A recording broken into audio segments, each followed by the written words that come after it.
بسم اللہ الرحمن الرحیم۔ السلام علیکم ورحمۃ اللہ۔ امید کرتا ہوں آپ سب خیریت سے ہوں گے۔ میں ہوں کاشف محمود، اور آج کی ویڈیو میں آپ کو میں محرم الحرام کے قابل احترام اور عظمت والے مہینے کے متعلق چند باتیں عرض کروں گا۔ اس میں 10 محرم الحرام کے روزے کی بڑی فضیلت وارد ہوئی ہے۔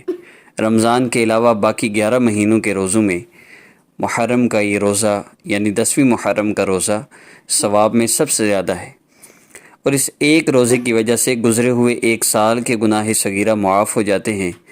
اس کے ساتھ 9ویں یا 11ویں تاریخ کا روزہ رکھنا بھی مستحب ہے، اور یوم عاشورہ کے علاوہ اس پورے مہینے میں بھی روزے رکھنے کی فضیلت احادیث میں وارد ہوئی ہے، اور آپ صلی اللہ علیہ وآلہ وسلم نے ماہ محرم میں روزہ رکھنے کی ترغیب دی ہے۔ حضرت ابو ہریرہ رضی اللہ تعالیٰ عنہ سے روایت ہے کہ رسول اللہ صلی اللہ علیہ وسلم نے فرمایا، افضل ترین روزے رمضان کے بعد ماہ محرم کے ہیں، اور فرض کے بعد افضل ترین نماز رات کی نماز ہے۔ اسی طرح عبداللہ بن عباس رضی اللہ عنہما سے روایت ہے کہ آپ صلی اللہ علیہ وسلم نے فرمایا، جو شخص یوم عرفہ کا روزہ رکھے گا تو اس کے 2 سال کے گناہوں کا کفارہ ہو جائے گا، اور جو شخص محرم کے مہینہ میں ایک روزہ رکھے گا تو اس کو ہر روزہ کے بدلہ میں 30 روزوں کا ثواب ملے گا۔ عاشورہ کا روزہ رسول اکرم صلی اللہ علیہ وسلم کے قول و عمل سے ثابت ہے، البتہ جب رسول اکرم صلی اللہ علیہ وسلم کو بتلایا گیا کہ یہود شکرانہ کے طور پر عاشورہ کا روزہ رکھتے ہیں، تو رسول اکرم صلی اللہ علیہ وسلم نے آئندہ سال عاشورہ کے روزہ کے ساتھ 9 محرم کو بھی روزہ رکھنے کی خواہش کا اظہار فرمایا تھا، جس کی بنا پر فقہائے کرام نے عاشورہ کے ساتھ 9 محرم کے روزہ کو مستحب قرار دیا ہے، اور مشابہت یہود کی بنا پر صرف عاشورہ کا روزہ رکھنے سے اس کو مکروہ تنزیہی قرار دیا گیا ہے۔ تاہم اگر کسی بنا پر 3 یا 2 روزے رکھنا دشوار ہو تو صرف عاشورہ کا روزہ رکھ لینا چاہیے، تاکہ اس کی فضیلت سے محرومی نہ ہو، کیونکہ جس روزہ کو آپ صلی اللہ علیہ وسلم نے رکھا ہو اور آئندہ 9ویں کا روزہ رکھنے کی تمنا ہو، اس کو کیسے مکروہ کہا جا سکتا ہے۔ اس لیے جو لوگ 9 اور 11 کو نہ رکھ سکتے ہوں تو کم از کم 10 کا تو لازمی رکھیں۔ عاشورہ یا دیگر نفلی روزوں میں قضا روزے کی نیت کرنا درست نہیں، یا قضا کی نیت کر لیں یا پھر عاشورہ کے روزہ کی نیت کر لیں۔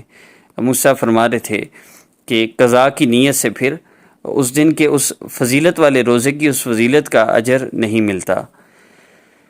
یہ تو ہو گئی عاشورہ کے دن کے حوالے سے۔ اب عاشورہ کے دن میں چہرے کی خوبصورتی کے لیے میں نے بیسیکلی اس عمل کو عرض کرنا تھا، کیونکہ یہ ہمارا وہ ٹاپک ہے جو ہمارے چینل پر سب سے زیادہ دیکھا جاتا ہے، اور پورے یوٹیوب میں سب سے زیادہ اس ٹاپک پر ہمارے چینل کے وظائف ہیں۔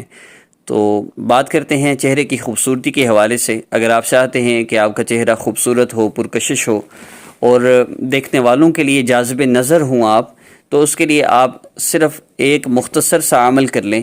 یہ چند بیسک آداب میں عرض کروں گا اور ایک مختصر سا عمل عرض کروں گا انشاءاللہ، جس کے کرنے سے اللہ رب العزت آپ کے چہرے کو خوبصورتی بھی عطا فرمائیں گے، آپ کو پرکشش بنا دیں گے، اور اگر چہرے پر کیل دانے ہیں، مہاسے ہیں، چھائیاں ہیں، کوئی بھی آپ کا چہرے کی کوئی بیماری ہے، تو اس کے لیے بھی انشاءاللہ اللہ رب العزت اس عمل کی برکت سے آپ کو بہت جلدی فائدہ دیں گے، بہت جلدی آپ کا یہ مسئلہ حل ہوگا۔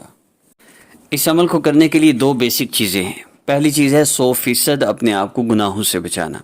جو بندہ اپنے آپ کو گناہوں سے نہیں بچاتا، اس کا مسئلہ چاہے کتنا ہی چھوٹا کیوں نہ ہو، وہ حل نہیں ہو سکتا، اور جو بندہ اپنے آپ کو گناہوں سے بچا لیتا ہے، اس کا بڑے سے بڑا مسئلہ کیوں نہ حل ہو، اللہ پاک اس کے مسئلے کو حل فرما دیتے ہیں۔ اب بات کرتے ہیں، دوسرا ٹاپک ہے نماز کی پابندی۔ جو بندہ نماز کی پابندی نہیں کرتا، وہ جتنے چاہے وظیفے کر لے، چاہے الٹا لٹک جائے، چاہے جو مرضی کر لے، اس کا مسئلہ حل نہیں ہو سکتا۔ ان 2 چیزوں کا خاص طور پہ آپ نے اہتمام کرنا ہے۔ اب بات کرتے ہیں چند آداب کی طرف۔ تو آپ نے 2 رکعت نفل حاجت کی نیت سے پڑھ کے اس عمل کو کرنا ہے۔ باوضو ہو کر، قبلہ رو ہو کر، مصلی پر بیٹھ کے عمل کریں گے، آپ کو زیادہ فائدہ ہوگا۔ اور عمل کی ترتیب سن لیجئے۔ آپ نے 2 رکعت نفل حاجت کی نیت سے پڑھنے ہیں۔ 2 رکعت نفل حاجت کی نیت سے کیسے پڑھنے ہیں، میں اس کی ترتیب عرض کر دیتا ہوں۔ اس سے پہلے اگر آپ نے ابھی تک ہمارے چینل اسلامک ہب آفیشیل اور آسان وظیفہ آفیشیل کو سبسکرائب نہیں کیا، تو عمل کی اجازت کے لیے سبسکرائب کر لیجئے۔ ملتے ہیں نیکسٹ ویڈیو میں۔ ایسے میں نے اینڈ پہ کہنا ہے، آپ پریشان نہ ہوئیے گا۔ تو عمل کی ترتیب یہ ہے کہ 2 رکعت نفل آپ نے حاجت کی نیت سے پڑھنے ہیں. ان 2 رکعت جو نفل آپ نے پڑھنے ہیں آپ صرف عاشورہ کے دن 9 محرم کو بھی کر سکتے ہیں، عاشورہ کے دن بھی عمل کر سکتے ہیں، اور اگر 11 کا آپ روزہ رکھتے ہیں تو اس میں بھی عمل کر سکتے ہیں. عمل کی ترتیب میں بعد میں کروں گا، لیکن پہلے میں یہ عرض کرتا چلوں کہ آپ نے اس عمل کو جب کرنا ہے تو اس بات کا خاص طور پہ خیال رکھنا ہے کہ آپ نے اس بات کا خاص خیال رکھنا ہے کہ کوئی بھی نامحرم آپ کے چہرے کو نہ دیکھے.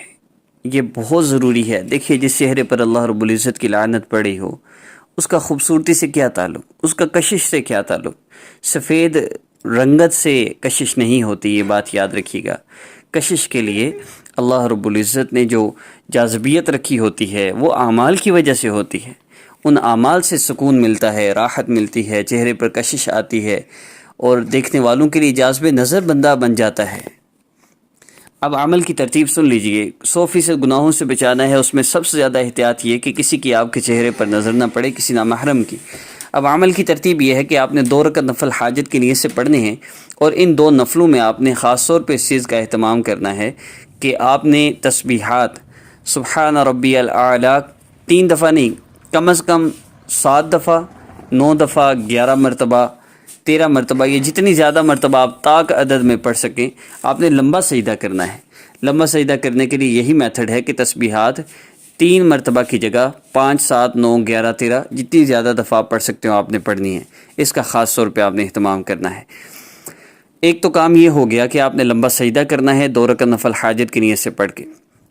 اس کے بعد آپ نے جب نفل پڑھ لینے ہیں تو اللہ رب العزت کے اسم مبارک یا نور یا اللہ جل جلالہ، یا بصیر یا اللہ جل جلالہ، یا نور یا اللہ جل جلالہ، یا بصیر یا اللہ جل جلالہ. آپ نے ان دونوں اسماء مبارکہ کو 11 مرتبہ پڑھنا ہے، اور اس کے بعد آپ نے اللہ رب العزت سے دعا کرنی ہے. دعا کا طریقہ نبی علیہ الصلوۃ والسلام نے جو سکھلایا، نبی علیہ السلام نے فرمایا میرے صحابی جب تم اللہ رب العزت سے مانگو تو یوں مانگو، اللہ رب العزت کی عظمت اور بڑائی بیان کرو، اس کے بعد جتنا ہو سکے مجھ پر درود پڑھو، پھر جو چاہو اللہ سے مانگ لو. تو درود پاک کا اہتمام کیسے ہے؟ آپ نے درود پاک کم از کم 3 مرتبہ پڑھنا ہے. درود ابراہیمی زیادہ کی کوئی حد نہیں، جتنا زیادہ آپ پڑھ سکتے ہیں پڑھیے. اس کے بعد آپ نے دعا کرنی ہے. دعا میں آپ نے اللہ رب العزت سے یوں دعا کرنی ہے، پیارے اللہ آپ نے مجھ پر اتنے احسانات فرمائے، جو احسانات آپ کے اللہ رب العزت کے آپ پر ہیں، جو آپ کے ذہن میں آتے ہیں، آپ نے ان کا شکر ادا کرنا ہے. پھر آپ نے یہ عرض کرنا ہے پیارے اللہ آپ نے اتنے احسانات فرمائے کہ احسان میرا مجھ پر اور فرما دیجئے، میرا چہرہ خوبصورت بنا دیجئے، پرکشش بنا دیجئے. جو بھی آپ کی حاجت ہے اس کے حوالے سے آپ مانگ لیجئے. بہت سے لوگ ہیں جن کے شادی کے مسائل ہیں، رشتے کے مسائل ہیں، اسی وجہ سے تو چہرہ پرکشش ہو جائے تو انشاءاللہ رشتے میں بھی کوئی رکاوٹ نہیں رہے گی. تو آپ اس مسئلے کے لیے بھی اللہ رب العزت سے دعا کر سکتے ہیں. ملتے ہیں نیکسٹ ویڈیو میں. لیکن آخر میں عرض کرتا چلوں، بہت سے لوگ آپ کو کہیں گے آپ پر بندش کی گئی ہے، آپ پر جادو کیا گیا ہے، جس کی وجہ سے رشتے والے آپ کو دیکھ کے بھی انکار کر دیتے ہیں. ایسا کچھ بھی نہیں ہوتا. کسی سے بھی رابطہ نہ کیجیے گا، اپنی والدہ کا نام نہ دیں، تصویر نہ دیں. جو آپ سے کہتا ہے آپ پر جادو نسبت بندش ایسے لوگوں سے ہرگز رابطہ نہ کریں. ملتے ہیں نیکسٹ ویڈیو میں. السلام علیکم ورحمۃ اللہ.